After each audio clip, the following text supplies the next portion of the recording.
Welcome to our new series, The 200 Movie Challenge. Our goal this year is to watch 200 movies that we haven't seen yet. If you want to listen to the full podcast where this clip is from, the link will be in the description. Now enjoy today's movie. But so I got one more movie to talk about, and I Gone. can tell you it's definitely not as bad as the movie you just saw. And You it's a want to lose movie. a testicle over? No. That is no. I'm keeping both of them. There's no changes to that.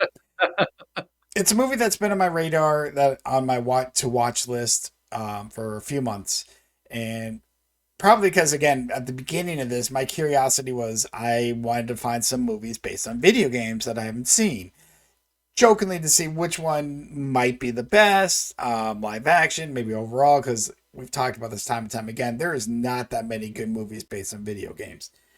No. So this one popped up. It was actually like an hour 58, so 2 hours, another 2 hour movie for me. But I ended up seeing 2018's Tomb Raider. I'm Oh, probably gonna butcher her name, Alicia Vikander, and Daniel Wu is in this as well.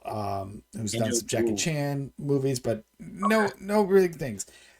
It definitely sets itself apart from the Tomb Raider Angelina Jolie Tomb Raider movies, because that's the thing. I was like, okay, I know Tomb Raider the game is very popular with you. The first one, very memorable, very influential in your gaming. But when the Angelina Jolie movie came out, the Tomb Raider movies, especially the first one, at that time, I felt Lara Croft was almost like a video game icon at that point. And that national, like everyone fucking knew her, and that's when Angelina Jolie was at her top.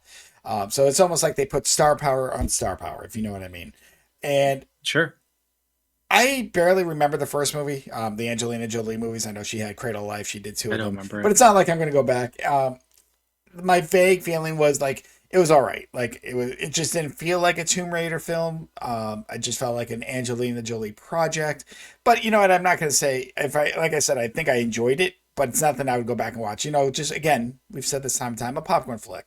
Um, so this is the movie I am here to discuss. Especially having someone who's not as famous as Angelina Jolie. There's more of the beginning story, and what I liked is Mhm. it starts off. They kind of give the prequel, which we see her dad kind of leaves her, wants to find this ancient cursed tomb.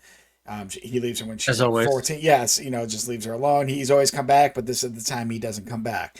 That's how Laura Croft gets the Croft Manor, all the money, blah, blah, blah, blah, blah, blah, blah. I'm not going to Hmm. go into the stories of Tomb Hmm. Raider.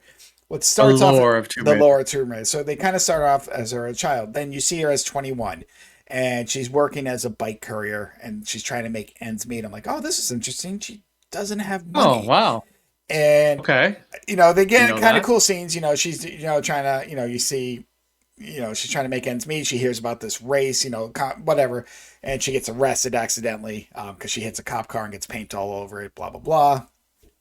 And then one of her dad's, one of her CEOs at that company comes, bails her out, talks, and it turns out she does technically have this money, but not yet because she hasn't signed the papers, basically saying, now this has been 7 years since he's been missing, that her dad is dead. She can't, it wants she can't bring herself. She's like, she wants to believe that he's still out there, but they're like, yeah, once you sign this, you get all, you get craft, you get all his work, you get this, and she's like, I don't care about the money. I don't care about, she didn't obviously want to go searching for tombs or that lifestyle, but it's been 7 years and she's coming to the realization, and she eventually does. She's like, I will sign the papers, and she does. And then the lawyer instantly gives her like this Japanese puzzle, and she's like, what's this? And he's like, well, I've been holding on to this. Your dad left this in his will saying when upon his death, you get this. So obviously he was never technically dead. So as she's doing this, they didn't know how to, she opens it, and it's almost like a clue, obviously. And it was a clue just for her saying, hey, go to where my last resting place is, the first letter, my last resting place. And she finds his secret lair of all this information and basically the cursed tomb that he was searching for. And she sees Mm. like the boat, that was taking him, some pictures, so she goes out and obviously wants to find answers. She wants to find her, see if her dad's alive, but also find answers what happened to him. So yes, she takes a journey. She comes across Daniel Wu, who's father was the one that took her father. So both their fathers have disappeared. And so he's like, all right, I'll take, I mean, obviously she pays him, but he's like, I'll take you to this cursed island. Because she's like, I need to get to this island. And they go. And then obviously there's already a bunch of people there looking for this tomb. Because obviously she needs conflict. So I kind of forgot to mention when she was looking in her dad's office, she gets a video message from her dad. It says, hey, when you get a chance, burn everything about this tomb. Like, I forget what they call it. The Hamako tomb. He's like, burn everything, any, videos, information, anything I've written down, burn it, because if the wrong people get this could be deadly to the world. If this curse gets out. So obviously she doesn't burn it because she wants to find her dad. So she kind of like almost like Indiana Jones in The Last Crusade. That's kind of what popped in. He's like, you didn't bring the book. She brings the book to basically where the villains are. And I'm like, I've seen this before. Yes. So this again, kind of like some of the movies. It was fun. I liked the humble beginnings of Lara Croft. It's a great action set. She uses the bow and arrow in this. She doesn't have the wielding guns that she's noted for. I think there was a planned sequel, but MGM lost the rights. Then COVID happened, then creative differences, and now everything is obviously nixed. That was obviously 7 years ago. So I think they planned a sequel because the first one did decently. I just think a lot of shit happened. But yes, obviously she finds this island. She finds the leader who's like, yeah, no, I killed your father in cold blood. But he basically forces her she's the one that kind of knows. Again, I go back to Last Crusade to do these puzzles and solve this tomb, and Soto, I need you to help me understand something, and I'm gonna make fun of this trope. It's a trope. This happens in so many films. So obviously he has her and locked up, and he basically is forcing like a lot of fishermen who got capsized. They're forcing work on this island looking for this. They've been there for years. And now Lara Croft comes. He knows she's like the only one that kind of knows more than what everyone else there does. And she breaks free, runs, which we've seen heroines do. And then all the henchmen try to shoot her. And he's like, get her, kill her. Why would you kill the one fucking person who has the answers that you are looking? Now, again, I say movie tropes. We have seen this countless times. I'm just like, well, just like bring that. There wasn't even a line, bring her back alive, kill her. And I'm like, what? Why? You haven't solved this. I think he said he was on the island for like 7 years. Because, he went there with her father. And so he's been there and he can't leave until he finds this cursed tomb. And so, the henchmen are trying to kill her, bullets. It's just hilarious to me. I'm like, why? Why are you trying to kill the one person who can help you get off this island after you find what you're looking for? Makes no sense. Yeah. So, again, for a beginning of a Lara Croft story, this was fine. Like I said, she was not, you can tell that she's very intelligent. That's why she kind of understands a lot of puzzles. She didn't want to be, aka Tomb Raider, but I think that's how things happen. So if they would have done a sequel, I definitely would have seen a sequel. I would have loved the scene where this version of Lara Croft goes, this story goes. But the fact that there isn't, a little disappointing, because again, at the end of this movie, spoiler alert, obviously, but not really. She's at a pawn shop. She's buying back like an artifact, and then she sees they have this secret gun case in the back, and she buys the two wielding guns, and you're like, damn, that's the Lara Croft we need. That's why I was like, oh, there's got to be a sequel. But no, there will never be a sequel. So, but it's a popcorn flick, Soda. If you played the Tomb Raider game, you pretty much will enjoy the movie. Mm-hmm. Like I said, the action scenes were great. They were fine. I shouldn't say great. They're good. They weren't over the top. They were believable in that storytelling. But yeah, I felt like it was a missed opportunity. I liked seeing a different beginning for Lara Croft. But I think they could have paid it off differently. So, but the question is, where do I rank this? Where the ultimate question. All right, it's better than that. Better than that. Better than that. It's not better than Uncharted. Nope.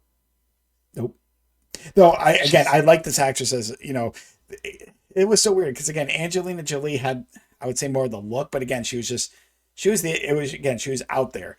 And this girl did great for a younger Lara Croft. Different kind of look, but you know, I don't know. It was definitely not as good as Uncharted. Again, kind of similar to a movie earlier. It's gonna be kind of middle of the row. I'm just kind of looking. Oh, I think at the moment, and I'm back in my 20s again, mid 20s as far as this goes. Mid-20s. I wish I was in mid my 20s again. At the moment, and I feel like this is one that can change. I'm not gonna say I'm confident, but I like this placing at this moment. I think I'm gonna put this at number 24, um, which is right under A Fair to Wow. Remember, right above the menu. Because again, I enjoyed it. This is not a bad movie. This isn't one like, again, if you know I was over and you were watching this, I would sit down and watch it with you. I did Hmm. like it. There's not, like I said. I mean, yes, no matter what, people will nitpick movies based on video games, and there is some things to nitpick here. But for the most part, like I said, my nitpick is the fact that I just wish now that there's a sequel. I think they did a good setup, but knowing that this is the only one, it is kind of disappointing. I think there was definitely more with this character that they could have done, especially with the way things ended in the first one. Um, and yeah, Daniel Wu was great. But overall, yeah, this could change at the moment. That's just what I'm feeling. Um, I mean, I don't know. The mid 20s are I like the always a effort. tough one. Yeah, so that sounds about a good. That sounds about right. Yeah. No, this wasn't, like I said, it's not a shit movie. I think, I'm not gonna say, hey, go, if you happen to watch it, you'll probably enjoy it, but I'm not saying go out there, go out and rush right now and go see it, Soto. You know, it's not like something that you Yeah, have to see. like Um, Uncharted, I'm curious about. Tomb Raider, I'm not. which is funny. You may or may not love Uncharted. Like I said, the hardest part about Uncharted, and it would have probably done better, was Mark Wahlberg.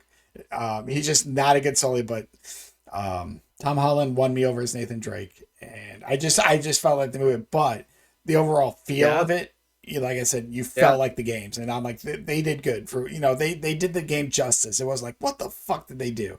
And that's what I feel. Tomb Raider did the game justice as far as like a good beginning story, and that's why I felt like, again, this could have been, they could have done a sequel, but unfortunately a lot of shit happened. So yeah, right now They're mid gonna have to. twenties. They'd Yeah. have to like reboot it at this point, right? Again, yeah, It's been because too this was long. 7 years ago, so I mean, they would probably get a Yeah, new they'd if have to. they, yeah. But that's what this was. This was supposed to be a nice little reboot, and yeah, I don't know who has the rights now. That was kind of the big issue, but we'll see. You know what? I mean, if they reboot the games again, because I know they did a trilogy reboot, and that story that is over. So who knows if a new Tomb Raider game is going to come out? But probably when they reboot the games again, they'll probably come out with the movie. I would like to see, you know what? I would like to see an animated Tomb Raider. I think that'd be fun. Something different. You can do things that you I think couldn't do that's live the action. what I think you're 100% right. I think a lot of video game movies based on video games, need to be, the animated ones for the most part have always been the best ones. I mean, yes, we've had some fun with live action ones, like I know we've talked about like Mortal Kombat. Um, but if you dig into that, it wasn't that good. It was just fun. But anyways, I mean, no, and the first one fun, second yes, one just atrocious. horrible, horrible.